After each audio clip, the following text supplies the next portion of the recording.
¿Cómo descubriste tú y a qué edad ese gusto por la ciencia? Lo que quería en ese artículo era mostrar que el hecho de decir que nada puede viajar más rápido que la luz hay que matizarlo. Hay que decir, mira, existen geometrías que lo permiten, el chiste es si esas geometrías se pueden realizar en la naturaleza o no, y lo más probable es que no. Pero sí estamos inundados de pseudociencia en las redes, y eso hay que combatirlo. Nos toca tanto a los científicos profesionales como a los divulgadores profesionales combatir toda esta pseudociencia, todas esas teorías de conspiración, etcétera, que sabemos que son falsas. Yo estoy seguro que existe. El universo es muy grande, o sea, nuestra galaxia, solo nuestra galaxia, tiene más de 100,000 millones de estrellas y hay cientos de miles de millones de galaxias. Entonces, la posibilidad de que somos el único planeta con vida es tan ridículamente absurda que no se lo puede uno creer. Entonces, vida seguro hay en muchos lugares. Si sí existiera la posibilidad de viajar en el tiempo, ¿a qué científico te gustaría conocer y qué le preguntarías? ¿Qué tal, amigos? Antes de pasar al episodio de hoy, quiero hacer un agradecimiento muy especial a la Sociedad Astronómica de Saltillo por hacer posible esta plática con el Dr. Miguel. Hace algunos días la Sociedad Astronómica tuvo un evento que se llama Noche de las Estrellas.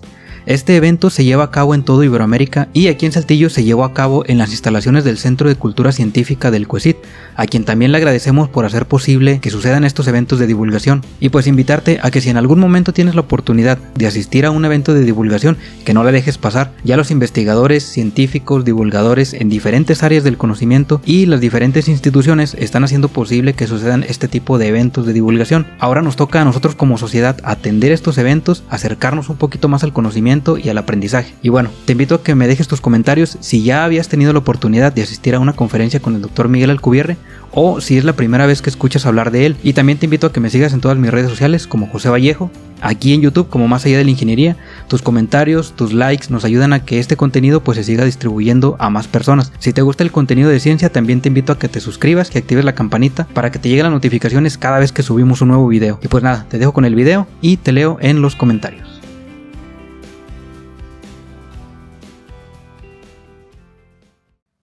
¿Qué tal, amigos? Bienvenidos a un episodio más. Gracias por seguir apoyando el canal. El día de hoy tenemos un invitado muy especial en este espacio de Más Allá de la Ingeniería, un científico mexicano, físico teórico, que ha sido reconocido en principio en aquellos años de 1994 por haber hecho una contribución muy importante en las áreas de física, en las áreas de cómo viajar más rápido que la luz.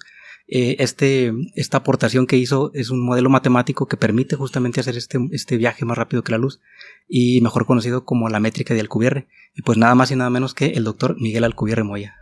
Doctor, antes que todo, gracias por aceptar esta invitación. Me da mucho gusto poder platicar contigo y conocer un poquito este camino, este recorrido que has hecho desde aquella publicación de 1994, ya 30 años de esta publicación, y esta trayectoria que has hecho en la divulgación. Entonces, pues, bienvenido. ¿Cómo estás? Muchas gracias. Bien, muy bien, gracias. Gracias por tenerme aquí, por la entrevista.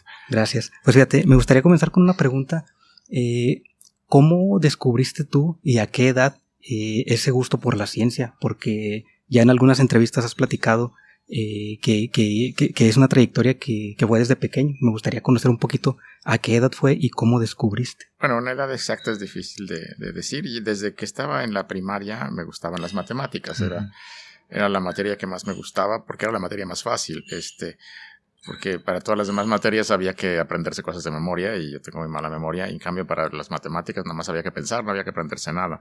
Entonces era la materia fácil, era en la que me sacaba siempre 10 y en las otras no me iba tan bien. Entonces desde chiquito pues me gustaban las matemáticas. Ya en secundaria pues empecé a descubrir otras ciencias, la física, la biología, la química, que me gustaba mucho en ese momento la química, y en algún momento descubrí libros de astronomía. Descubrí un libro de astronomía, sobre todo de divulgación, que se llamaba El Reto de las Estrellas, y ese pues me lo devoré. Era un libro muy bonito que hablaba de la exploración del espacio y del sistema solar. No tenía muchas fotos porque en esa época no había todavía muchas fotos de los planetas del sistema solar de cerca, eran más bien como dibujos, ilustraciones científicas de cómo se podría ver, pero imaginaba cómo se verían astronautas visitando las lunas de Júpiter y eso. Entonces eso me encantó, y desde ahí decidí que me gustaba mucho la astronomía, y de hecho le pedí a mi papá un telescopio. Me regaló un telescopio chiquito, un telescopio Tasco de 4 pulgadas, cuando tenía yo 15 años. Entonces según ese me salía a ver las estrellas en la noche y la luna y demás. Entonces ahí fue cuando decidí que eso era lo que me gustaba. Y ya en la preparatoria pues me fui acercando más a esos temas. Leí muchos libros de divulgación, leí muchos libros de ciencia ficción, leí todo lo que encontraba de Isaac Asimov y de Arthur C. Clarke y de Ray Bradbury. Entonces leí mucha ciencia ficción. Y decidí que yo quería ser astrónomo. Esa fue la idea ya en la preparatoria. Y eventualmente descubrí que la astronomía, para ser astrónomo hay que ser físico primero. Primero hay que estudiar la carrera de física y uno se especializa ya en astronomía a partir del posgrado. Entonces por eso estudié física. Pero digamos que la fascinación con la astronomía empezó a la edad, en la secundaria, no te puedo decir la edad exacta, tendría yo unos 14 años, tal vez 15 años. Sí. Toda esta trayectoria que comenzó desde pequeño, ¿tuvo de alguna manera un apoyo por parte de tu familia?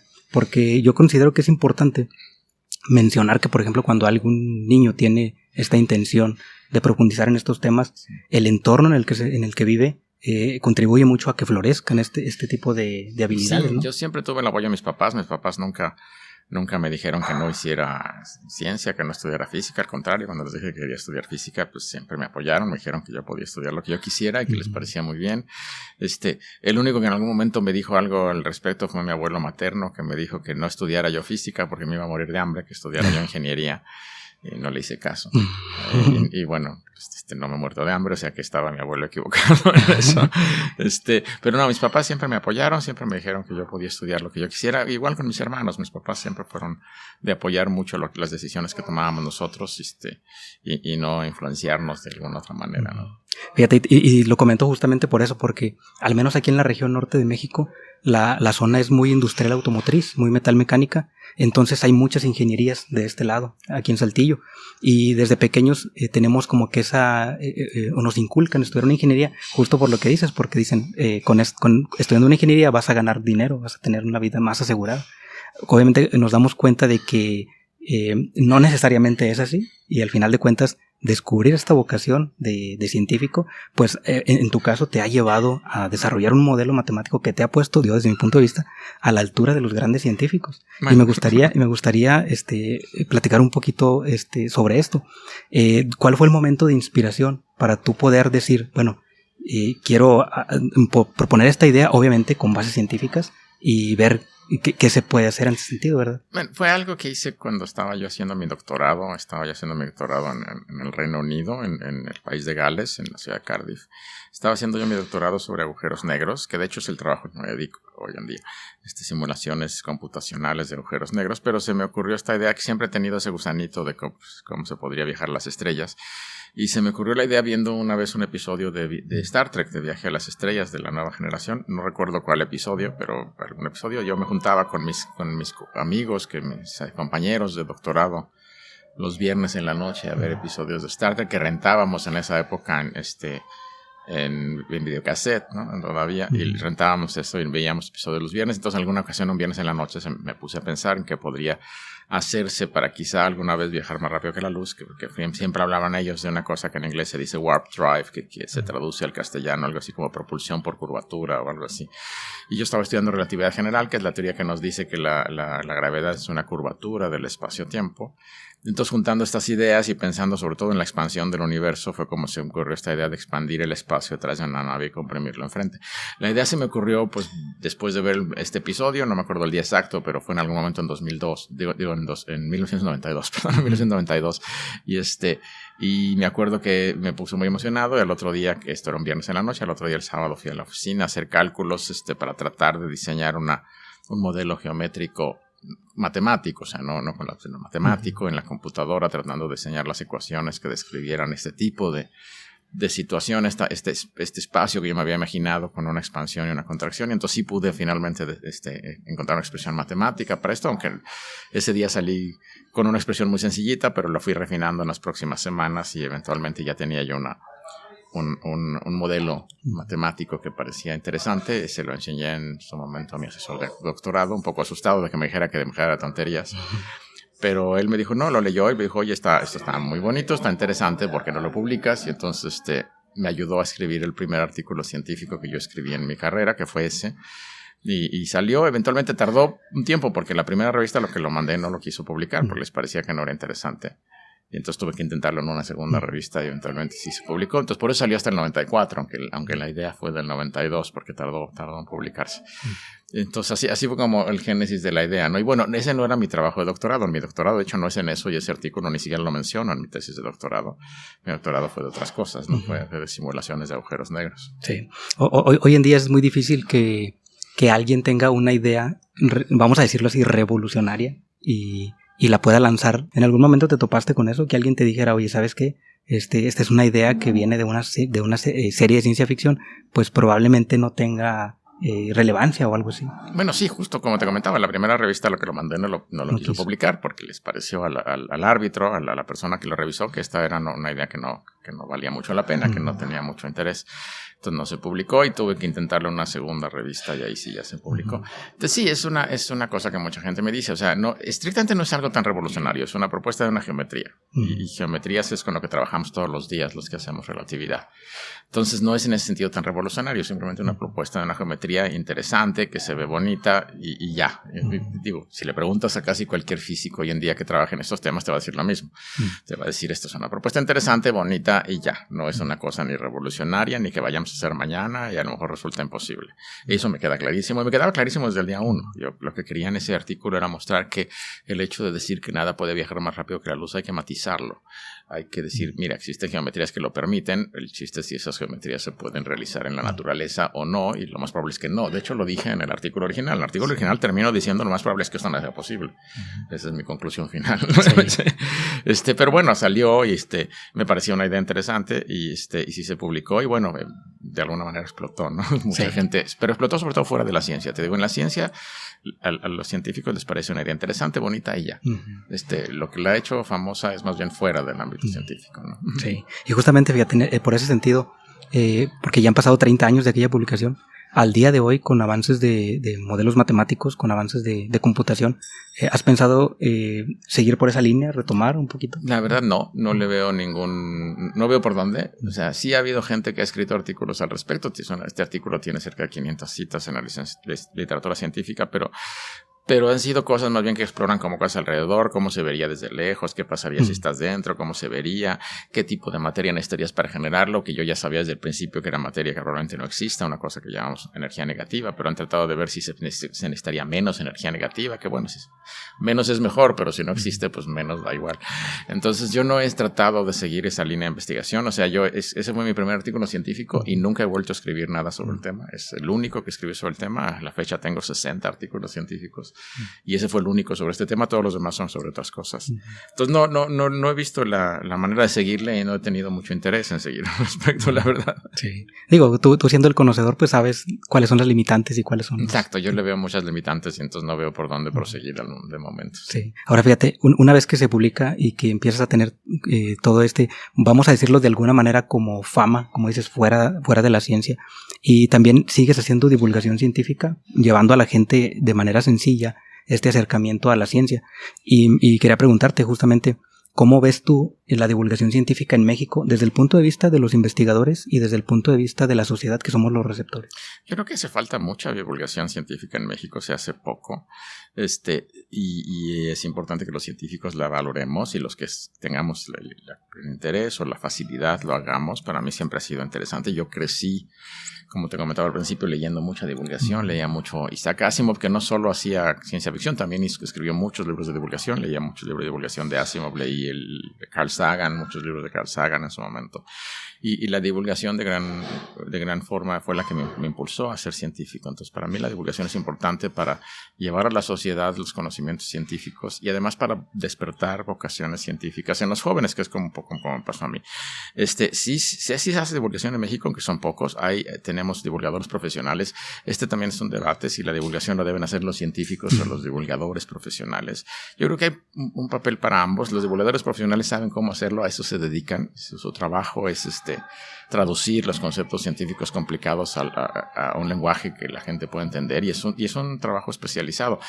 No es el trabajo que tendemos necesariamente que hacer los científicos, aunque creo que los científicos tenemos que valorarlo, y si tenemos la oportunidad y digamos el interés y la facilidad de hacerlo, pues hacerlo. Pero sobre todo valorar a la gente que lo hace, porque también hay una tendencia entre muchos científicos de pensar que la divulgación no sirve para nada, es muy aburrida, eso para qué lo haces, solo lo hacen científicos que no son buenos, cosa que me parece absurda.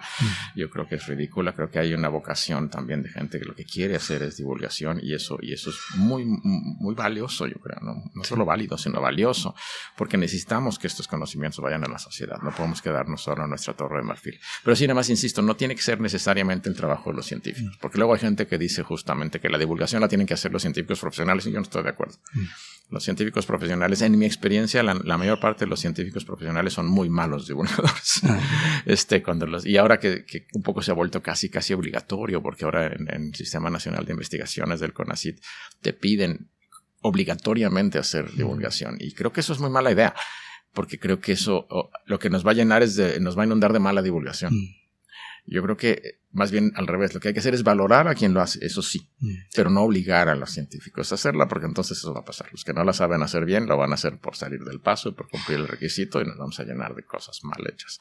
Y cuando hay gente que lo sabe hacer muy bien. Pero creo que sí es importante hacerlo. En un país como el nuestro necesitamos que más gente esté interesada en ciencia, entonces yo valoro mucho la divulgación y a la gente que la hace en general. Sí, justamente platicando con un investigador decía que imagínate a alguien que no es su fuerte la divulgación, tiene mucho conocimiento pero a lo mejor no es su fuerte, y ahorita con las redes sociales donde hay demasiada información puede perderse realmente lo que, vamos a decirlo así, lo que es la verdad en la ciencia, y pueden entrar un poquito de mala información que distorsione lo que realmente enseña la ciencia. Bueno, eso es peor, porque yo creo que un científico profesional haciendo divulgación no te va a decir algo que es falso. Lo que pasa es que te va a decir algo que es muy complicado, que no vas a entender y no te lo va a decir de manera clara. Pero no te va a decir algo que es falso si es un científico profesional. Pero sí estamos inundados de pseudociencia en las redes, y eso hay que combatirlo.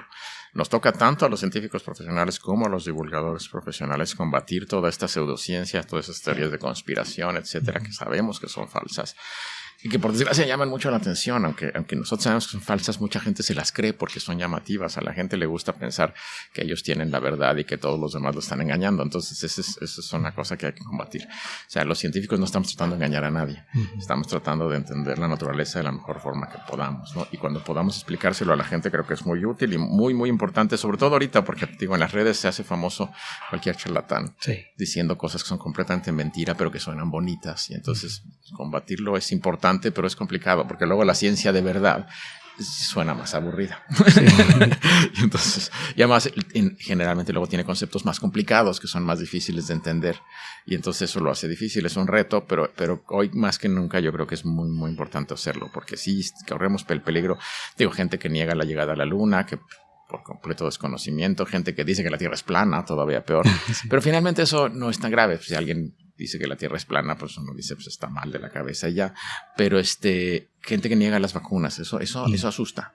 Los negacionistas de las vacunas asustan porque estos son problemas de salud pública, ¿no? Si la gente empieza a no ponerle vacunas a sus hijos, vamos a volver a tener enfermedades y epidemias que ya se habían acabado históricamente, y eso me parece gravísimo. Entonces, en esos temas, combatir la pseudociencia es importantísimo. Sí. Ahora, fíjate, eso es por el lado del investigador o de la investigación. ¿Y la sociedad cómo la ves? O sea, ¿tiene interés? ¿Cada vez se acerca más la gente a escuchar estas charlas de divulgación científica? Sí, también, afortunadamente, es el otro lado de las redes. Cuando hay buena divulgación, también, si se hace bien, puede explotar. Tenemos influencers, incluso hoy en día, que son grandes divulgadores, ¿no? Y que tienen seguidores muchísimo más que yo. O sea, yo me he hecho más o menos conocido, pero hay gente que tiene millones de seguidores y que son buenos divulgadores. Se me ocurre en ese momento, por ejemplo, alguien como Javier Santolaya, que seguramente muchos de tus oyentes lo conocen, que están haciendo muy, muy buena divulgación científica y tienen muchos seguidores y tienen este estilo que llama la atención a los jóvenes, más dinámico, etcétera. Entonces, cuando hay gente que tiene esa capacidad, yo creo que es bien importante que los apoyemos, ¿no? Sí, justamente mucho de las redes sociales está visible justamente por ellos, que son personas que encontraron de alguna manera cómo utilizar la red social para llevar la ciencia. Claro, es una habilidad que hay que aprender. Yo no la tengo tanto, pero gente más joven que ha crecido ya con estas tecnologías, creo que es una habilidad importante que hay que explotar para llevar la ciencia al público. O sea, tradicionalmente la divulgación científica era escribir libros de divulgación, o si acaso hacer programas de televisión que eran absolutamente carísimos, solo lo podían hacer algunas empresas americanas, o dar charlas, pero las charlas son limitadas, y en redes sociales pues te ve un público de 50 personas y ya. En cambio, ya con las redes sociales puedes llegar a miles, o si no es que a millones en algunos casos. Sí, y a veces el reto es esa parte compleja, esas matemáticas, trasladarlas en un lenguaje sencillo y que la gente lo entienda. Sí, es un reto muy fuerte, hay que tratarlo de hacerlo de la mejor manera posible. Einstein decía que si no sabes explicar lo que estás haciendo de manera sencilla es que tú no lo entiendes, tú mismo no lo entiendes. Que tiene algo de razón, no creo que sea del todo correcto, pero tiene algo de razón. Pero sí, lo que pasa es que los conceptos a veces son muy complicados y cuando uno hace divulgación científica uno tiene que usar metáforas, porque los conceptos formales están en las matemáticas y sin las matemáticas tienes que recurrir a ciertas metáforas que den más o menos la idea de lo que está pasando, pero que nunca van a ser exactas. Y eso es un poco lo que a muchos científicos les cuesta trabajo, porque dicen, bueno, si no puedo decirlo de manera exacta, pues entonces ya lo estoy diciendo mal. No, o sea, hay que tratar de sí buscar metáforas, siempre que quede claro que las metáforas tienen ese nivel de aplicación y no hay que creérselas absolutamente siempre, porque luego también lo que pasa es eso, que me ha pasado mucho que cuando uno usa una metáfora para explicar un concepto, hay quien toma la metáfora y la lleva a extremos en donde la metáfora ya no era válida, y entonces a partir de ahí se inventan cosas. Entonces también hay que tener cuidado con eso, hay que decirle al público son metáforas, los conceptos científicos son más, te estoy tratando de explicar lo mejor que puedo, pero no lo lleves más allá, y no creas que con haber entendido la metáfora ya entendiste absolutamente todo, porque no, para eso estamos los especialistas, ¿no? Sí, es muy diferente hacer una publicación en un paper que hacer una charla al público en general. Es totalmente distinto, sí, en un paper el lenguaje es totalmente técnico, va dirigido a expertos en el área, entonces hay ecuaciones matemáticas complicadas, hay un lenguaje mucho más, si quieres, más aburrido, mucho más directo, y tiene que todo estar bien explicado, y entonces en ese sentido no necesariamente va a ser divertido o interesante para alguien que no conozca el tema ni lo van a entender. Pero en una charla de divulgación sí, ahí hay que ser ameno, hay que explicar las cosas bien. A mí me gusta explicarlo también con anécdotas, me gusta explicarlo con historia, porque creo que entender los conceptos históricos y cómo surgieron las ideas científicas, que no surgieron simplemente de la nada, y que no era simplemente una persona sentada contemplando el universo que se le ocurrió una cosa muy complicada, sino que todo esto tiene un proceso y hay una historia, y finalmente me parece que eso es lo más interesante también de la ciencia. Aparte que aprendemos mucho cómo funciona el mundo, es una aventura humana, es una aventura de la cultura humana y cómo se ha ido desarrollando por seres humanos como cualquier otro que han tenido ideas y que luego han estado bien o mal. Entonces creo que eso lo hace mucho más interesante. Entonces me gusta tratar de hacerlo, y yo admiro a los divulgadores que lo hacen muy bien, sobre todo por escrito. Por eso me gustaba tanto Carl Sagan, por ejemplo, que se iba hasta hablarnos de los griegos y de Aristóteles y de Eratóstenes, y ahí nos decía cómo habían surgido estas ideas. Entonces creo que también eso lo hace más interesante, ¿no? Sí, fíjate, y ahorita que justamente mencionas parte de la historia, cómo se puede profundizar en ella. Y también ayer en la charla que mencionabas que los físicos tienen un cierto conflicto ahí con los viajes en el tiempo por las paradojas, me gustaría preguntarte si existiera la posibilidad de viajar en el tiempo, ¿a qué científico te gustaría conocer y qué le preguntarías? Uy, bueno, híjole, qué pregunta más complicada. Hay muchos que me gustaría conocer y las respuestas obvias son Einstein o Newton, pero a mí en particular creo que el que más me gustaría conocer de los científicos, digamos, de los últimos siglos, quizás sea Darwin. Órale. Aunque yo soy físico y Darwin era pues biólogo, pero sí me gustaría preguntarle qué es lo que vio en sus experiencias en el viaje en el Beagle, cómo se le ocurrió la idea de la evolución, cuál fue su proceso para llegar a estas ideas, porque creo en gran medida que es una de las ideas más importantes en la historia de la humanidad. Aunque yo soy físico, te digo, y astrofísico, pero creo que la evolución biológica es quizá el descubrimiento científico más importante de muchos. Entonces, a mí, y además parece que Darwin era una persona muy interesante, ¿no? Entonces yo creo que quizás sería Darwin. Sí, fíjate, y en ese sentido hace un poquito de unión con la siguiente pregunta, porque sabemos que de alguna manera los físicos, que no necesariamente la ciencia que hacen es aplicable, porque buscan entender qué es lo que sucede en la naturaleza. ¿A ti te gustaría que hubiera vida en fuera del universo? Pues sí, me encantaría conocerla. No creo que la pueda conocer durante mi vida, porque ya digo, eso va a tomar mucho tiempo. Yo estoy seguro que existe. El universo es muy grande. O sea, nuestra galaxia, solo nuestra galaxia tiene más de 100,000 millones de estrellas, y hay cientos de miles de millones de galaxias. Entonces, la posibilidad de que somos el único planeta con vida es tan ridículamente absurda que no se lo puede uno creer. Entonces, vida seguro hay en muchos lugares. Vida inteligente seguro es más difícil, porque incluso en la Tierra el que aparecieran los seres humanos con nuestra tecnología pues tomó 3,000 millones de años o más, y que desde que se formó la primera bacteria que apareció una civilización como la nuestra tomó 3,000 millones de años. Entonces, lo más probable es que la vida inteligente sea mucho más rara, pero seguramente también hay. La pregunta es qué tan lejos están y qué tan fácil sería comunicarnos con ellos. Eso lo veo mucho más complicado, el que podamos comunicarnos con ellos, por lo menos pronto. Pero desde que existen. Y claro que me encantaría conocerlos. Seguramente serán muy distintos a nosotros, no solo físicamente, sino su manera de pensar, sus culturas, seguramente serán muy distintos a nosotros. Seguramente también serán mucho más viejos que nosotros. ¿Por qué mucho más viejos? Porque una civilización que fuera mucho más joven que nosotros, pues está en la edad de piedra y no la podemos contactar. Entonces a los que vamos a contactar seguros son civilizaciones más antiguas, y si son civilizaciones más antiguas seguramente tienen conocimientos que nosotros no tenemos, y sería interesante preguntarles cómo aprendieron esas cosas, cómo lograron a lo mejor evitar autodestruirse con una guerra nuclear o alguna cosa así. Yo creo que serían preguntas interesantes que podríamos hacerles, pero no creo que sea algo que vaya a pasar pronto. Yo estoy seguro que en algún momento en el futuro sí encontraremos evidencia primero de vida, no de vida inteligente, sino de vida vegetal o animal, sin tener que ir. Esa la podemos, yo creo, que detectar desde lejos, y hay gente tratando de hacerlo hoy en día. Entonces eso podría ocurrir este siglo. No lo dudaría que este siglo encontremos las primeras evidencias de vida en planetas, en otras estrellas, pero desde lejos, no mandando naves, sino con nuestros telescopios, y no viéndolos en el telescopio, sino viendo señales de productos químicos en la atmósfera de planetas que sabemos que solo se pueden producir por procesos biológicos. Yo creo que eso va a ocurrir probablemente este siglo. De ahí a poder contactar una civilización extraterrestre, eso probablemente tome varios siglos más, pero eventualmente pasará. Es una forma de verlo muy, muy, muy interesante, porque generalmente las personas que no tenemos tanto acercamiento, cuando nos dicen vida fuera del planeta, pensamos en lo que nos vende la televisión, monos verdes con una cierta imagen. Sí, no, yo creo que primero vamos a descubrir vida no necesariamente inteligente. O sea, en algún lugar donde las señales químicas en la atmósfera de algún planeta muy lejano, en otra estrella, nos van a indicar que ahí seguramente hay algún tipo de bacterias. Ese tipo de vida seguramente existen muchas bacterias, plantas, algún tipo de animal. Vida inteligente sería mucho más rara, y si existe vida inteligente no se va a parecer a nosotros. Yo creo que eso nos han engañado las películas, pero nos han engañado por una razón muy obvia. Si queremos que alguien actúe de extraterrestre, pues el que va a actuar va a ser una persona. Entonces vamos a poner un extraterrestre que se parece a una persona. O sea, podrá tener verde o tener orejas puntiagudas, pero finalmente el actor es una persona.